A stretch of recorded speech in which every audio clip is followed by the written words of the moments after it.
One of the things we have an abundance of on our property are wild roses, and wild rose petals make a really yummy jelly, and I'm going to show you how to make some today. Of course, step one in picking petals is to make sure you have a very competent helper. That's always the most important part. Another thing you'll see on these wild rose bushes is the start of the formation of rose hips. And rose hips also make a really yummy jelly after the first hard frost in the fall. So this is such a versatile plant, so useful.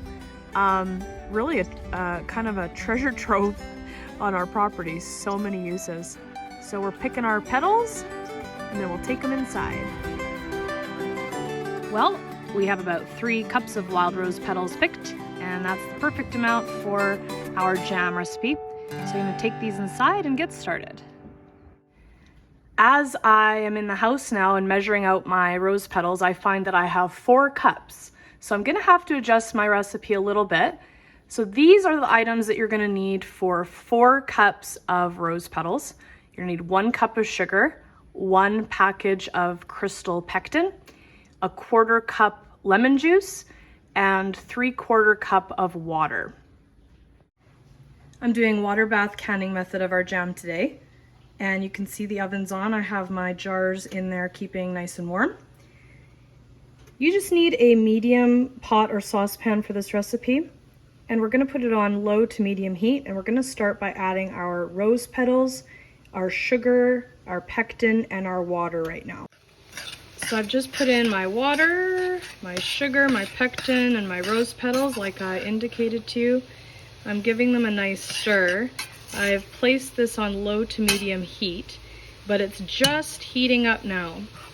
You don't want to increase the heat on this until your sugar is fully dissolved, because you will not get the result you're looking for. So I'm just going to go ahead and let this heat up, and then I'll come right back and show you what's next.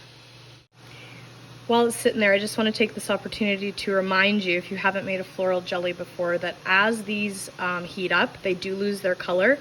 Don't worry, it's going to be vibrant again once we add our lemon juice in a little while here.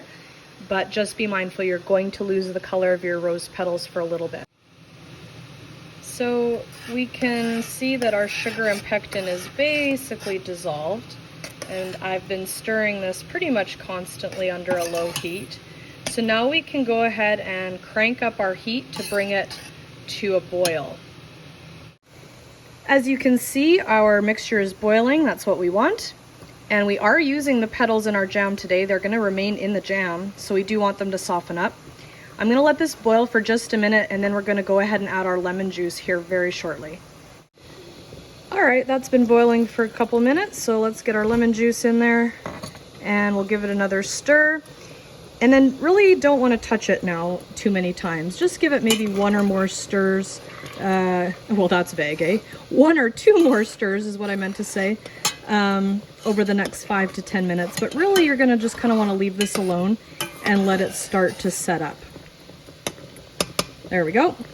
So I'm just going to maybe stir this 1 or 2 more times, and then it should be ready to get in our jars to be processed.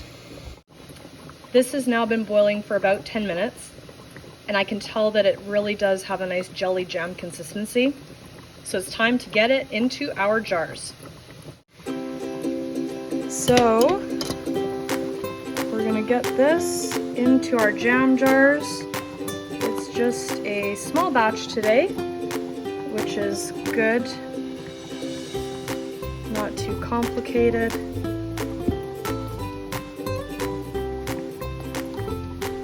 Get our canning lid on that. Hard to do this while you're filming, my goodness. I'm by myself today, so I gotta do it all. I'm gonna need 2 hands, but I'm gonna get this into the canner. Okay, that one's in the canner. Let's try another one. This is looking so nice, and it's already starting to set up, which is very reassuring. You always worry about that a little bit when you're working with jams and jellies. Are they gonna set? I've never really had a problem with mine setting, but oh dear. See, working by yourself, I tell you what. Just loose, you don't want it on too tight into the canner. So just 5 jars today for us, a nice little small batch. And we're gonna process this for 20 minutes in the water bath canner, and then we'll get them out and see how they're looking. So there we have the finished product. You can see it's a really pretty color. You can see the rose petals in there, and it tastes so good. I already snuck a bite out of one of my other jars. So a nice little small batch, not too time consuming, and pretty easy to make. Thanks for watching today. I hope that you found this useful and helpful and that you'll give it a go. If you do, let me know. I always love to hear from you guys, and don't forget to hit that like and subscribe button. See you soon.